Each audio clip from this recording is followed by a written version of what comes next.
mostrar também o serviço que é feito e como melhorar esse serviço, né, internamente para a gente chegar nesse público. Olha, eu vejo que nesse momento que nós vivemos em plena sociedade da informação, o sindicato tem um desafio novo que precisa ser compreendido internamente primeiro, para depois criar em torno dele uma estratégia e partir para uma ação um pouco mais afirmativa com a sociedade. Nós precisamos nos promover melhor, sabe? Nós precisamos nos comunicar melhor. Nós precisamos mostrar o que nós fazemos, como nós fazemos, por que nós fazemos.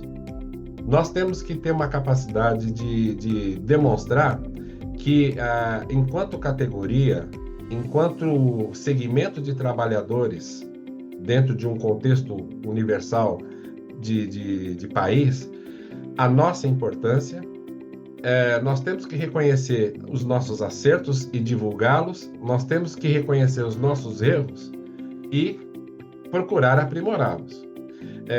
Infelizmente, nós passamos por alguns momentos nessas últimas 3 décadas em que, inclusive, o sindicato precisa reconhecer que se acomodou. Em boa medida, houve uma acomodação muito grande. O recurso era mais fácil, em vez de olhar para fora, muitas vezes, vários sindicatos em todas as categorias de servidores e não servidores, era desnecessário dialogar.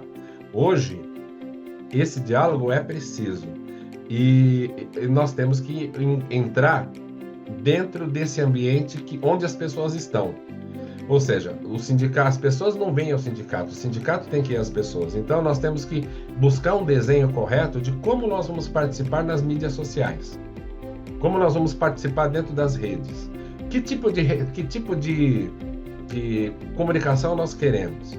Nós temos que, inclusive, procurar dentro das federações, como é o nosso caso, a federação tem nesse ponto um papel muito grande de dizer mais ou menos o tom do argumento. Tá? Mas para dizer o tom do argumento é preciso primeiro que a federação converse com todos os sindicatos, reúna os sindicatos, ou seja, nós temos um diálogo interno para acontecer para que depois se transforme isso numa ação pública.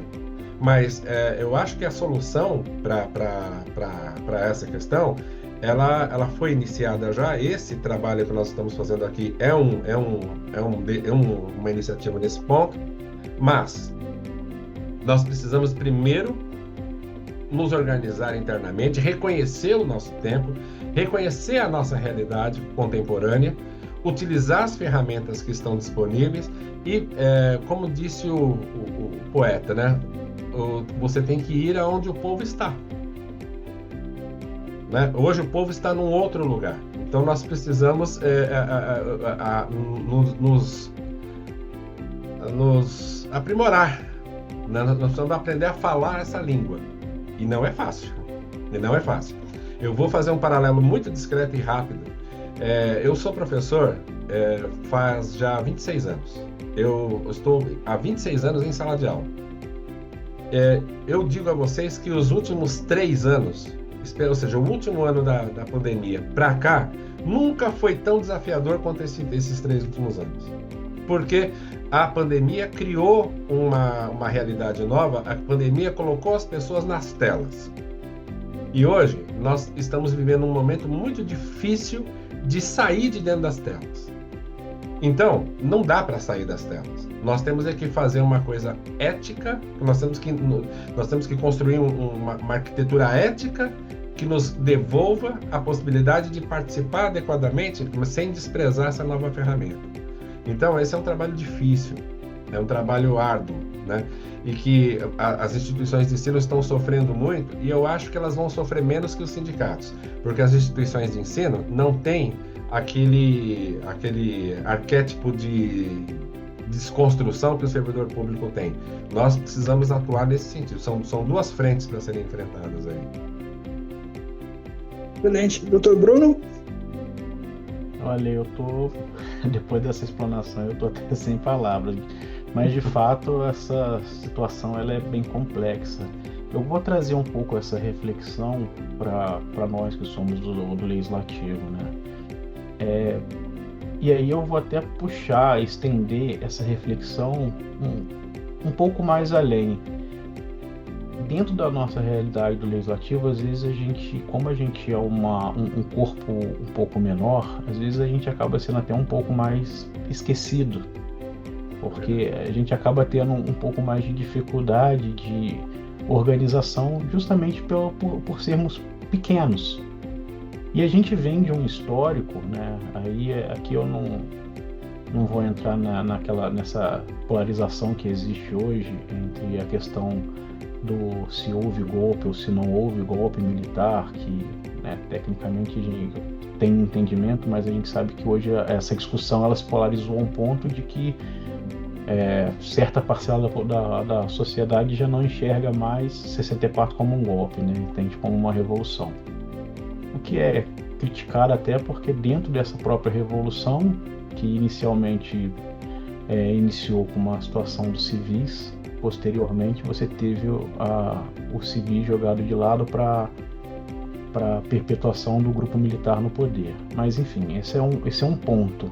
Mas dentro desse ponto que chama atenção foram as consequências desse regime militar, que eles literalmente fecharam o Congresso Nacional. Os legislativos eles ficaram muito limitados e se tornaram muito pequenos dentro dessa contextualização. O que não aconteceu propriamente com o judiciário, porque o judiciário você teve juízes que foram aposentados, mas a estrutura continuou ali operante, ainda que uma parcela mínima de poder, mas eles ainda continuaram subsistindo dentro dessa estrutura. E eu acho que isso ainda hoje, você ainda tem essa questão de relação, que aí eu volto até uma outra reflexão lá de trás, sobre a questão da harmonia. Eu acho que isso ainda existe um trauma na sociedade quanto a isso, e que o Poder Legislativo ainda que de alguma forma ele se sente um pouco, alguma das vezes na sua atuação, um pouco diminuto, tentando buscar dentro do Executivo algum respaldo, quando na verdade não precisaria disso, né? Ele teria que ser mais independente, mas não só por ele ser um poder, mas ele também tem que se acreditar como um poder.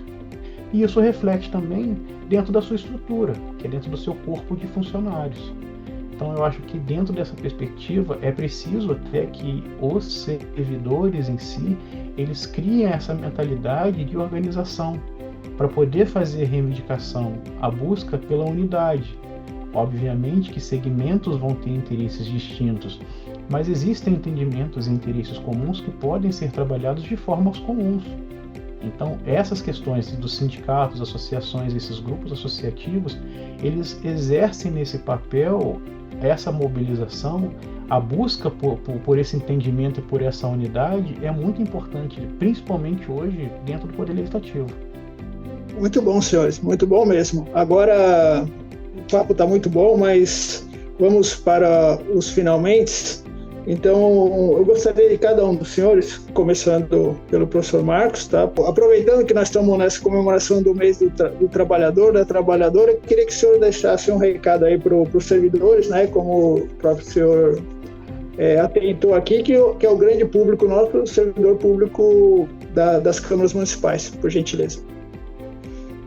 Então, eu quero deixar uma mensagem de ânimo e de entusiasmo, realmente, de que nós conversemos mais internamente e nos reconheçamos como uma peça importante para a produção de serviços públicos muito relevantes para a sociedade, que nós procuremos cada vez mais estar próximos, associados, ligados aos nossos sindicatos, fazendo desse sindicato não um lugar de pensamento político partidário, mas um lugar de pensamento político institucional.